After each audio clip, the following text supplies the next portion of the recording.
শ্রীমায়াপুর হল পশ্চিমবঙ্গের নদিয়া জেলার একটি পবিত্র তীর্থক্ষেত্র যা গঙ্গা ও জলঙ্গির সঙ্গমস্থলে অবস্থিত।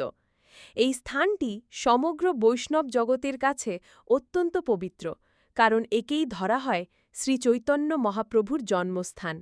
মহাপ্রভু ছিলেন শ্রীকৃষ্ণের অবতার, যিনি ১৫০০ শতকে ভক্তি আন্দোলনের মাধ্যমে ভগবান শ্রীকৃষ্ণের নাম সংকীর্তনের মাহাত্ম্য ছড়িয়ে দেন।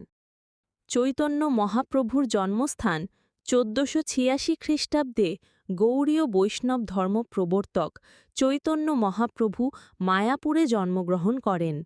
বিশ্বাস করা হয় তিনি নিজেই শ্রীকৃষ্ণের অবতার হয়ে প্রেম ভক্তির মাধ্যমে সমগ্র পৃথিবীকে ভক্তির মহিমা উপলব্ধি করান।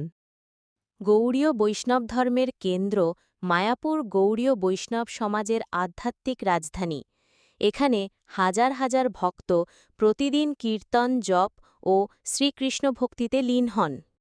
ইস্কন মন্দির ১৯৭২ সালে আন্তর্জাতিক কৃষ্ণ ভাবনামৃত সংঘ মায়াপুরে শ্রী শ্রী রাধামাধব মন্দির প্রতিষ্ঠা করে।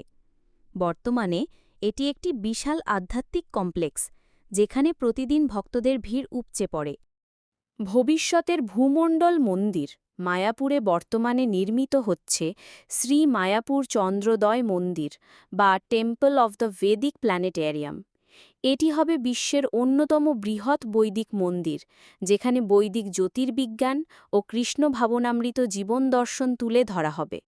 আধ্যাত্মিক মাহাত্ম্য বিশ্বাস করা হয় মায়াপুরে নাম সংকীর্তন ও ভজন করলে ভক্তরা মোক্ষলাভ করেন এবং শ্রীকৃষ্ণের অনুগ্রহে চিরন্তন শান্তি লাভ করেন।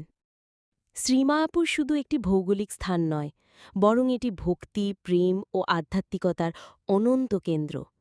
এখানে শ্রীচৈতন্য মহাপ্রভুর জন্মই মায়াপুরকে শ্রীকৃষ্ণ প্রেমের পবিত্র আসনে প্রতিষ্ঠিত করেছে। তাই যুগে যুগে ভক্তরা এই তীর্থে এসে শ্রীকৃষ্ণের নাম সংকীর্তনের মাধ্যমে শান্তি ও মুক্তির সন্ধান পান।